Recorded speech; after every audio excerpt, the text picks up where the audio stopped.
December 30th, 2003. Babylon re-enters my life after thousands of years.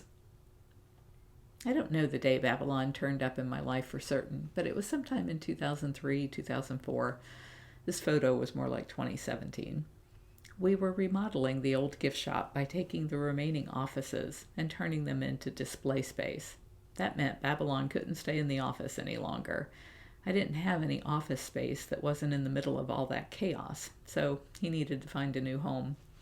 He made that home with Howie and I on the island. He was about 8 months old when he came into our lives. He had been left at the front gate in a carrier with a baby brush and a note saying his name was Boots.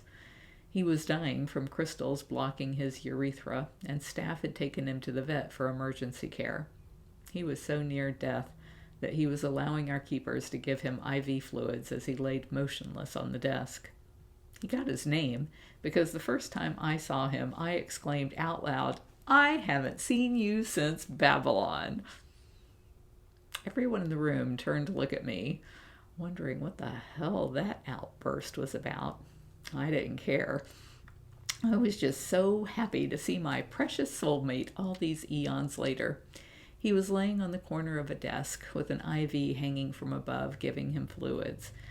We had locked eyes the minute I walked in, and in addition to not knowing what I was babbling on about, the people in the room noticed their patient seemed to have emerged from death's door to raise his head.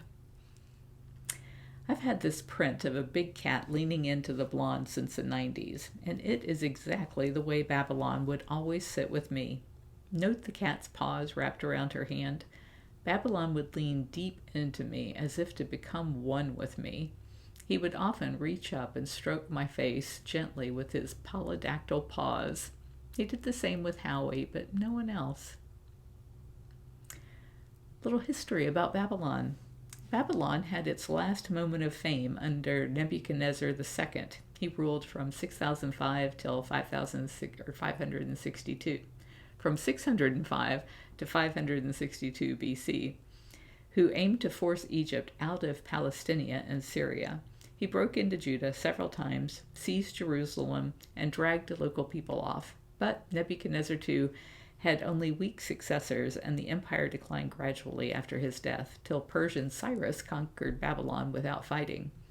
Babylonia was only a run-down province of Persia in the half of the 4th century BC. When Alexander the Great defeated the Persians and came into the city in 331 BC, he was welcomed as a liberator. Alexander the Great died there on June the 13th, 323 BC.